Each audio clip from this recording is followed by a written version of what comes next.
Hey guys, welcome back to the channel. This is part 10 of What If Deku Date Momo Yaoyorozu. If you notice some errors or some missing parts in the video, please tell me in the comment down below. Hope you'll enjoy the video. It was insane. Midoriya was all like, bam, zip. And All Might was all like, hua, pow. And then they were both all like, smash. Kaminari had been like this for the past half hour. Class 1A was currently on the bus to summer camp, one which Kaminari was lucky to even be on due to Izawa's logical ruse. The entire bus, minus Bakugo, was intently watching Denki's retelling of the Island story. Izuku was now the center of attention. Mina was looking at him from over the back of her seat. Holy crap, Midori. I was wondering why the tower looked like a giant Tesla coil. That was really you. Ah, well I guess. Really it was only due to Melissa's gauntlet. Kaminari jumped back in, gauntlet or not, you were awesome dude. You were on par with All Might. And all your lighting and sparks were zapping everywhere. Consider us electro buddies now. The moment Kaminari related Izuku to All Might, Todoroki pulled out a notebook and wrote some down. Iida watched in the seat next to him, concerned about his friend's strange obsessions with his, as Shoto puts it, dad might theory. Speaking of which, do you still have the gauntlet Midoriya ribbit? Asui asked. Well, the first one broke. But Melissa gave me the blueprints and components list to give to the support course. Thanks to me, I might add. Momo said teasingly in the window seat next to him. Izuku blushed and rubbed the back of his head. Kaminari raised an eyebrow. Wait, what do you mean by that? Izuku was about to just go home without even asking for a new gauntlet. I stopped by Melissa's lab and asked her about it, and she gave us what we needed. Someone was just being forgetful. Momo smiled, elbowing Izuku in the arm. Sorry. The next day was distracting. I just kinda forgot. But the support studio said it's way more complicated than it already seems, so it's going to be a while until it's done. Thank again Momo. Izuku said, blushing a bit. Momo blushed as well, knowing he was referring to the dance. She knew that was the most perfect night of her life so far. When Izuku walked her to her hotel room in the morning, they didn't really say anything. She had just pecked his cheek again and went to bed. They haven't really talked about it since, mostly due to what they thought it implied. If they were close before, now they were essentially attached. Almost everywhere one was seen, the other was there too. Both teens were aware that something was going on with the other. By that, it means that both have a good feeling that the other feels the same about them. But neither had said anything yet. Mostly because there was just that slight fear of the world's smallest percentage chance that the other didn't feel the same. And confidence issues, of course, mostly on Izuku's side at this point. But to Momo, that didn't mean she couldn't try to lessen her fear by doing things with Izuku and seeing how he reacts. She of course just wanted to do these things on a regular basis anyway. For example, with the dance still fresh in her mind, Momo started to get more touchy. Like right now, for instance. The others turned back to their business and other conversations, so Momo and Izuku started talking again. Momo began talking about a book she recently read, and when she talks passionately about something she starts to randomly fidget with things without even thinking about it. Like twirl her front bang, or drum her fingers, and now very recently she picked up a new habit. Playing with Izuku's hand. So here he was doing his best not to pass out from all the blood rushing to his face and listen to Momo talk about her book as she played with his fingers in her lap. Don't say it can't get worse. Don't say it can't get worse. It got worse. Or better? I mean, I like the finger thing. By worse I meant like the situation can't escalate any more than it already did. So, it was good for me. So, should I have it can't get better? But that would Izuku. Stop muttering. Trying to sleep. Oh yeah. Why it had gotten worse.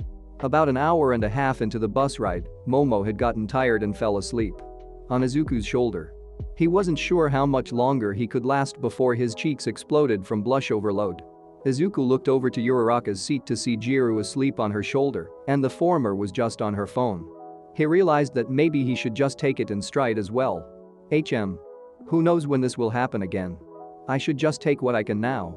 Izuku slowly and nervously put his head down on top of her and closed his eyes. Izuku. Izuku. Izuku. Izuku opened his eyes to see Momo standing next to him in the bus aisle. Good, you're awake. Oh sorry. Are we at camp? Izuku said, rubbing the sleep from his eyes. No.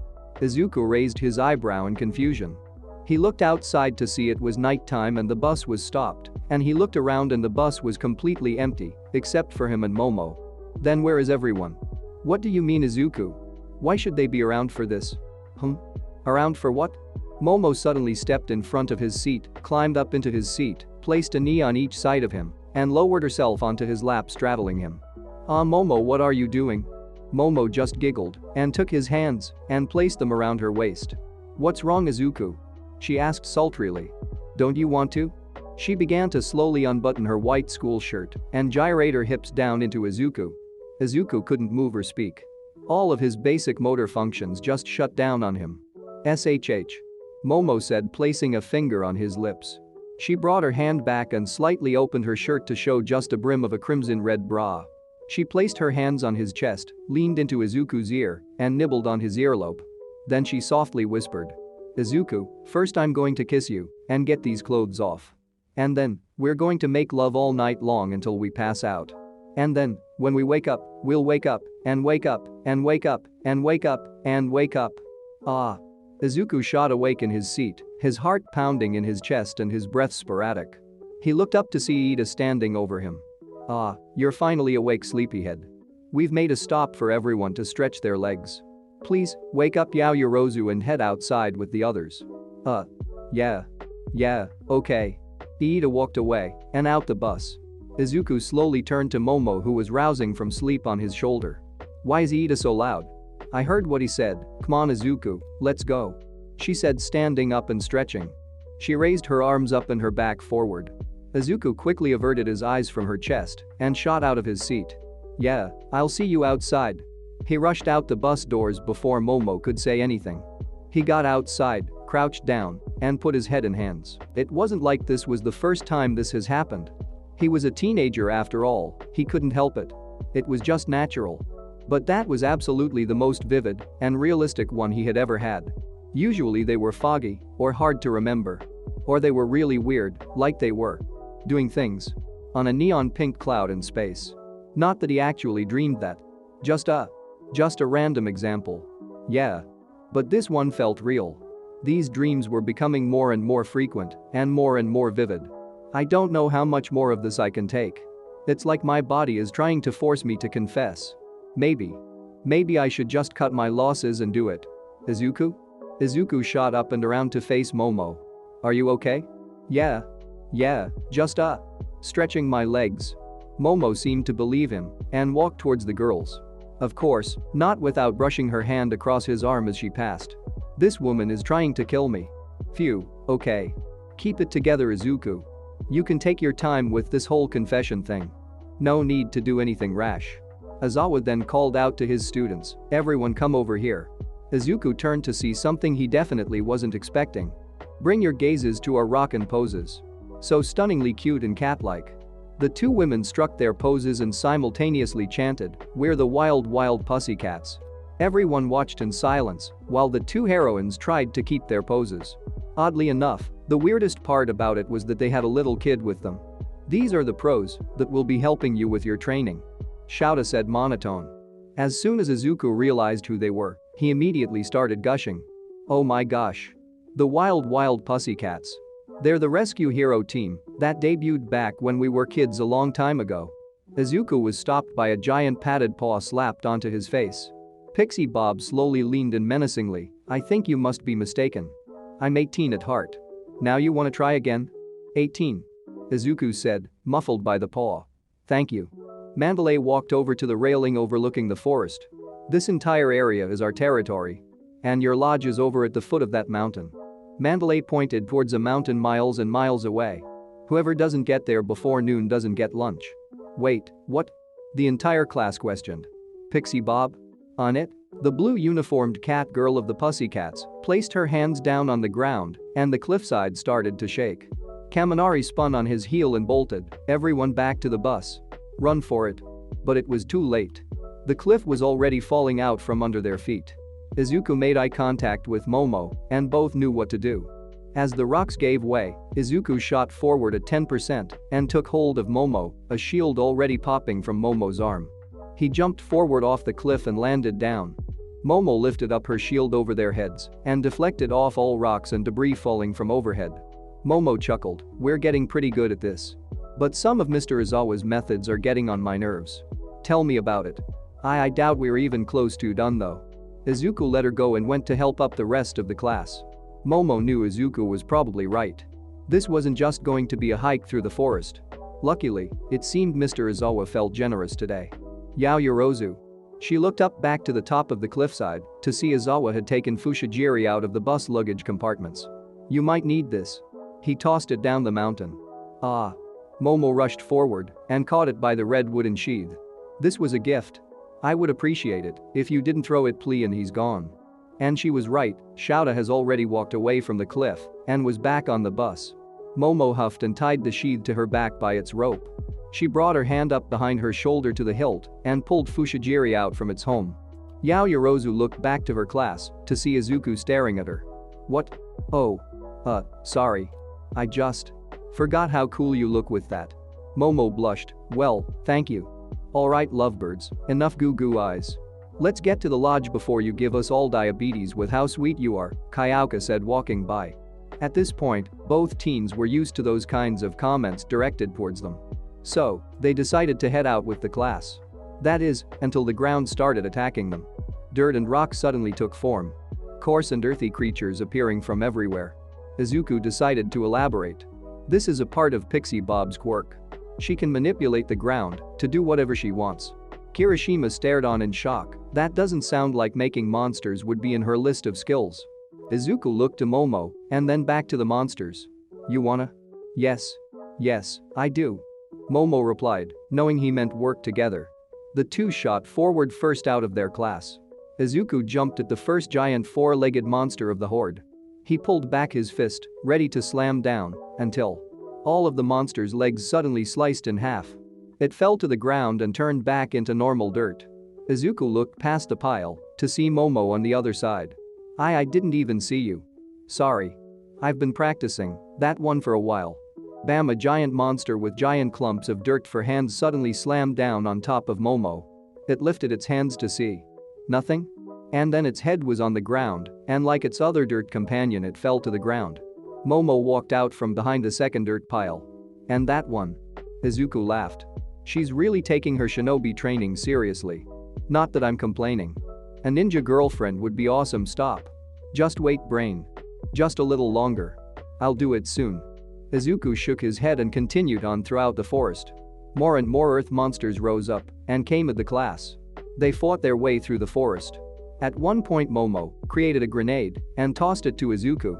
He charged the monster, jumped inside its mouth, pulled the pin, and left it there.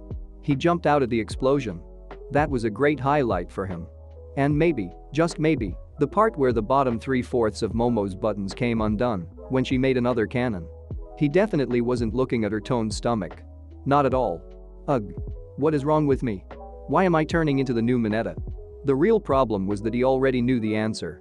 This was his mind telling him it was tired of keeping it all in. Balling up all these emotions was taking its toll on him, and the increase in frequency of the thoughts and dreams was his only outlet. But it wasn't enough. He needed to say something. But how? He couldn't just walk up to her and say it. Or could I? No. There needs to be a right time. Somewhere we're alone, and somewhere where no one can see me die of embarrassment and tears when she is disgusted and cuts our friendship in two. No. If Izuku. Not when. Happy thoughts, happy thoughts. Why can I not think happy thoughts? Izuku looked back over to Momo. A dirt monster backhanded her up into the trees. Only for her to jump back down on the opposite side of the beast and cut it in half. She stood back up, scuff and dirt on various parts of her body. The bottom half of her buttons still undone and waving in the wind. Sword in one hand, shield in the other, sheath on her back. The sunbeams shined through the trees directly on her. She was the most beautiful and baddest thing he had ever laid eyes on. I am so screwed. 5:20 p.m. WWP Mountain Lodge. The students finally made it to the lodge. All were tired and dirty from the battles. Poor Kaminari was in his stupid state being dragged on the ground by Kirishima. Izawa, Mandalay, and Pixie Bob were all waiting for them at the front of the lodge. Pixie Bob greeted them first. "Welcome. Sorry about the time, We calculated how long it would take for us to finish, not you guys. Although, some were showing some great teamwork and definitely slowing down their pace so that they could stay with the group. They were powerful enough to get here at least an hour ago. Specifically. She slowly pointed to Izuku. You. She jumped forward to him. I claim him. I promise to groom him myself. Izuku put up his arms to protect himself, but after a few seconds he felt nothing. He slowly opened up an eye to see Pixie Bob has stopped and was smelling him. It seems you've already been claimed. What a shame. It would have been a fun 3 years grooming you to be my husband. But. She turned over to Iida, Bakugo, and Todoroki. You three are ripe for the taking. She started gushing all over the other 3 boys, and they could hardly protect themselves. Aizawa looked to Mandalay. Is she always like this? She's desperate for a mate, but she doesn't really want an older man.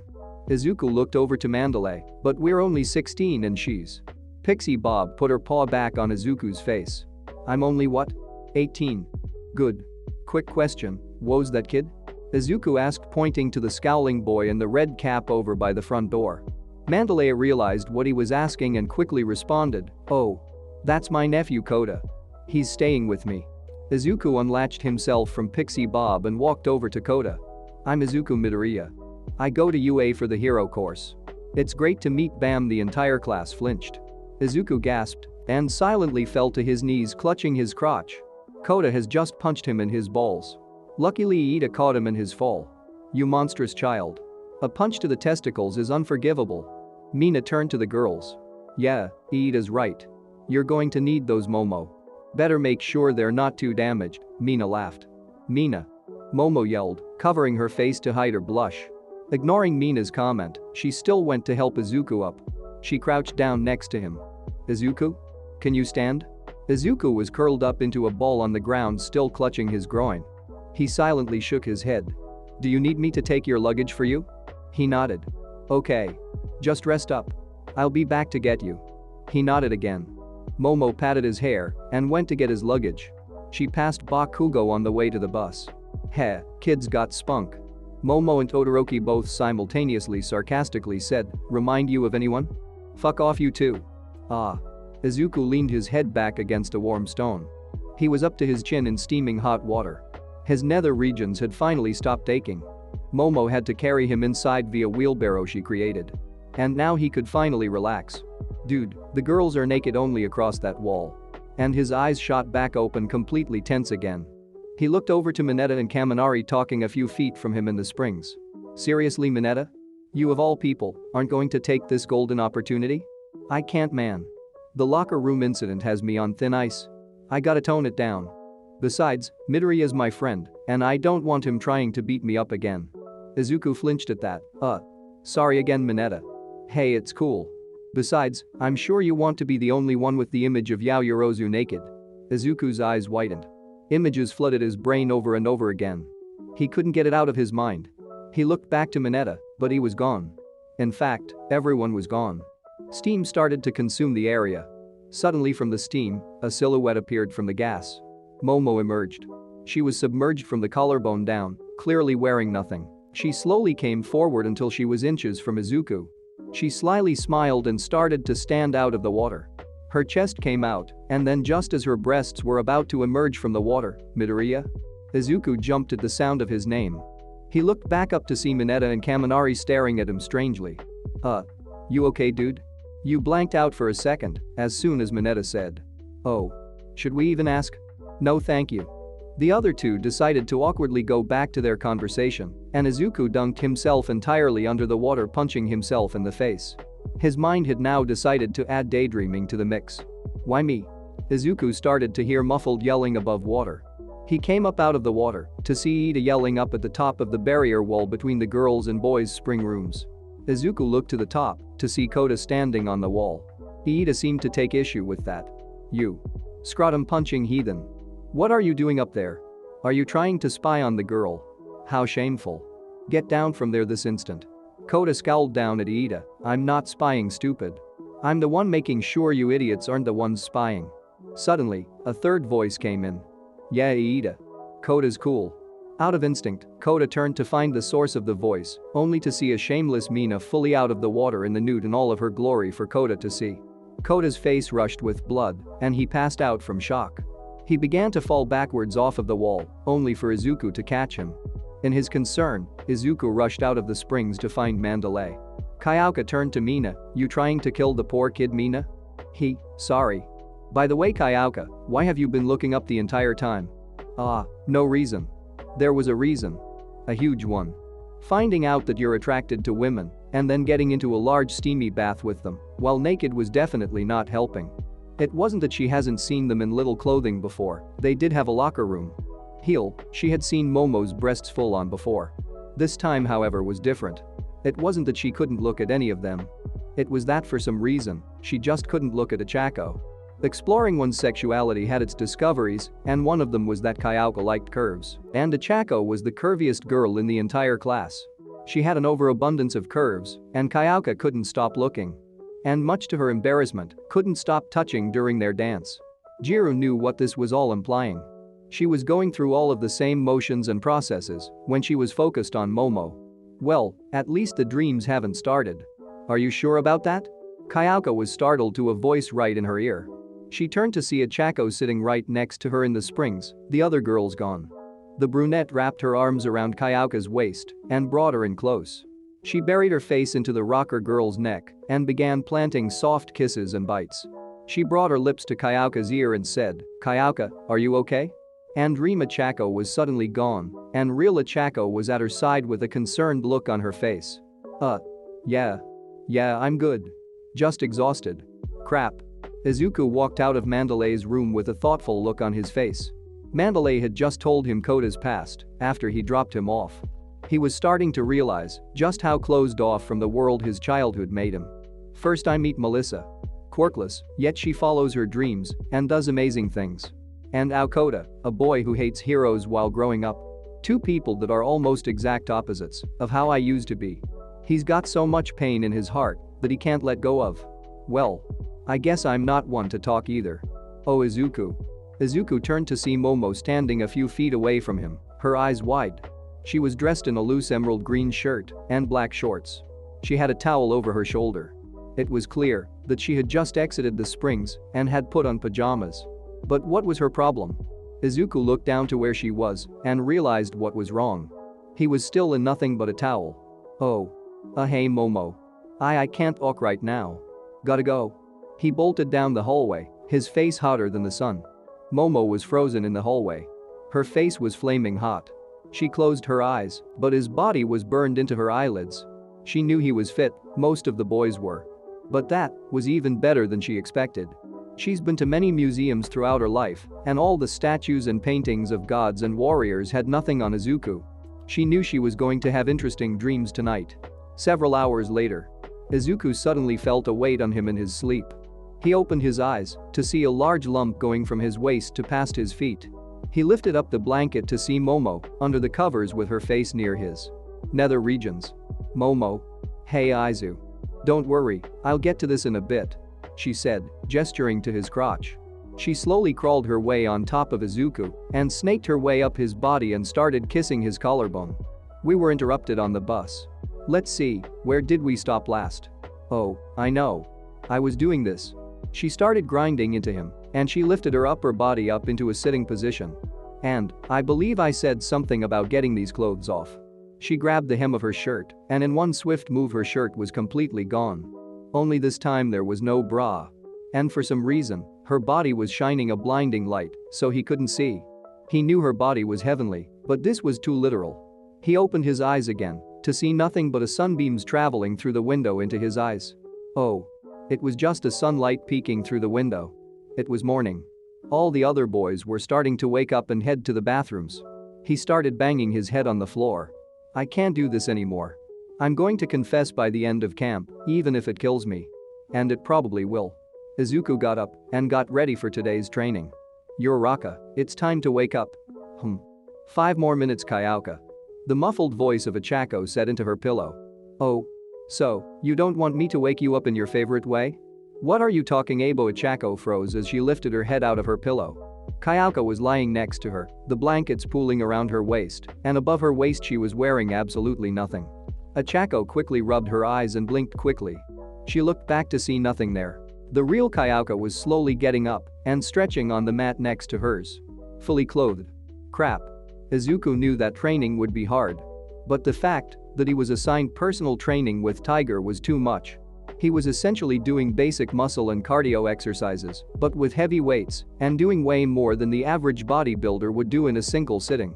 He could see Momo multiple meters away, stuffing her face while also creating as many objects as she can. It looked like it was making her sick. Alright. We're done for the day. Go clean up and start making your dinner. Aizawa yelled to the class. Izuku dropped to the ground immediately, completely exhausted. But he knew it was good for him. He stood back up to see the rest of the class slowly slumping their way back inside. He didn't see Momo though. He looked back to where her and Sato were sitting to see her coming right for him very slowly. Now she really looked sick and exhausted. Her face was pale and her eyes were drooping and barely open. But they were alone. Everyone else was inside now, and there were even a few trees for privacy. This was his chance. When she was only a few feet away, he made his attempt. Hey Momo. I really need to talk. With you. Izuku slowly petered out as Momo places her chin over his shoulder and held him tightly. Momo? She responded tiredly and grumbled, Zuku. Ate too fast. Created too much. It's okay. Do you? He suddenly felt her convulse, heard a gagging noise, and felt a warm, wet, and slimy substance go down his back and seep through his uniform. She vomited on him. Sorry. Izuku shivered at the disgusting and vile feeling of puke on him. But ultimately steeled himself. He wrapped his arms around her. It's okay. Do you need to go to the medical room? She nodded into his neck, clearly embarrassed. Izuku tried to move, but she wasn't budging. Do you need me to carry you? She nodded again. Okay. He bent down and picked her up bridal style. He was doing his best to ignore the feeling of the vomit growing cold on his back. He made his way to the building. Yep. I'm definitely not confessing today. Momo buried her face further into his neck. I'm really sorry. It's okay. I have more than one gym shirt. He didn't, but she didn't need to feel any worse right now. He made it back to the building and found Mandalay, who stayed about 5 feet from Izuku at all times, as soon as she saw the puke. She brought them into the Pussycats medbay and left to get fresh clothes for Izuku and some stomach nausea pills for Momo. Izuku placed Momo down onto the bed and took off his jacket to put it on the laundry basket Mandalay left. Izuku sat down next to Momo's bed. She rolled over to him, still exhausted. I'm so sorry. I know. And I said it's okay. Still though, I'm making it up to you tonight by cooking your dinner. Yeah, so I can throw it up on you this time. The two started chuckling until Izuku saw she still had some excess bile on her lip. He grabbed a tissue from the bedside table and wiped it off. When he pulled his hand back, Momo lightly caught his wrist. She took the tissue and threw it away in the trash can beside the bed. She then placed his hand down on the bed and started playing with his fingers again. This time she wasn't doing it mindlessly. She was doing it because she wanted to. Rubbing her thumbs across his scars and bumps. She looked back up to him. Thank you. Anytime. Midoriya sat in the dining hall with everyone else, ready for his meal. The one Momo insisted on making, no matter how much he told her she didn't have to. So, that confession was a complete failure. Maybe tomorrow. I'm sure I can hold out for one more day, right? All confidence in that statement flew out the window when Momo walked through the door in nothing but short shorts and a tank top. Bang bang bang bang bang bang, all eyes turned to Izuku as he repeatedly banged his head on the table. Momo walked up to him. Izuku? Are you alright? Izuku immediately stopped and tried to act casual. Yeah. I mean yeah, totally. I'm good. Momo shrugged it off and sat down next to him as everyone began to dig in. Izuku took his first bite. Wow Momo, this is great. But are you sure you want to be eating after you know? Well, my stomach is completely empty now, so I'm starving. Besides, if I want to do good tomorrow, I need more food if I want to make more. Shiro, who was listening in, had a realization. Hey, that's just like how Izuku had placed a hand over his mouth. Don't finish that sentence. As dinner continued, Izuku noticed Kota wasn't eating again. He watched him walk off into the forest. Hey Momo, I'll be right back, he said, making a second plate of food. Oh, okay. Izuku jogged off after Kota. Mina slid her way over to Momo and whispered so only they could hear. Girl, do you know what you're doing to that poor boy? Momo looked confused. What do you mean? What do I mean? Coming here dressed like that, with that body. You're gonna give him a heart attack if you keep playing hard to get. But I'm not playing hard to get. In fact, I'm doing the exact opposite. I want him to make the first move so I can be absolutely sure this is what he wants. What if he's so focused on being a hero he wasn't a relationship? I want him to really want to be with me. Mina rolled her eyes. He does. I know it, and I know you do too. You can't be afraid forever. There's always a million reasons not to do something, except now. There are none. All reasons are in favor of doing it. But I can understand wanting him to make the first move. If he doesn't, then he'll keep being afraid to be forward in your relationship. Which can end up with problems. So you do you, Momo, but how about you do it faster? Ashido slid away as Momo pondered what she said. She was right. Momo has always considered herself to be a patient girl, but this was pushing it. Izuku meant everything to her, and she to show that in more ways than what they did now. Tomorrow. I has to be tomorrow. Izuku came back to the table and sat down looking deflated. What's wrong, Izuku? I'll tell you later, when we're not in public. Momo nodded. She went back to her food, and her eyes traveled across the tables to see Jiru drop her spoon onto the floor. She didn't have any spare ones to eat with, so Achako decided to pick up some curry with her own spoon and lift it up to Kayauka for her to eat. In short, Achako was trying to spoon-feed Kayauka. Momo just about died of cuteness. Kayauka nervously looked around to make sure no one was looking and nervously ate off of Achako's spoon. Momo's heart clenched in adorableness. She couldn't take it. If she watched any more, she might die. She turned back to Izuku. They caught each other's eyes and smiled at one another. They both had the same thought. Tomorrow is either going to be the best or worst day of my life. That is all for today's video. Thank you for watching. And please comment down below what you guys want to see next. I'll see you in the next video.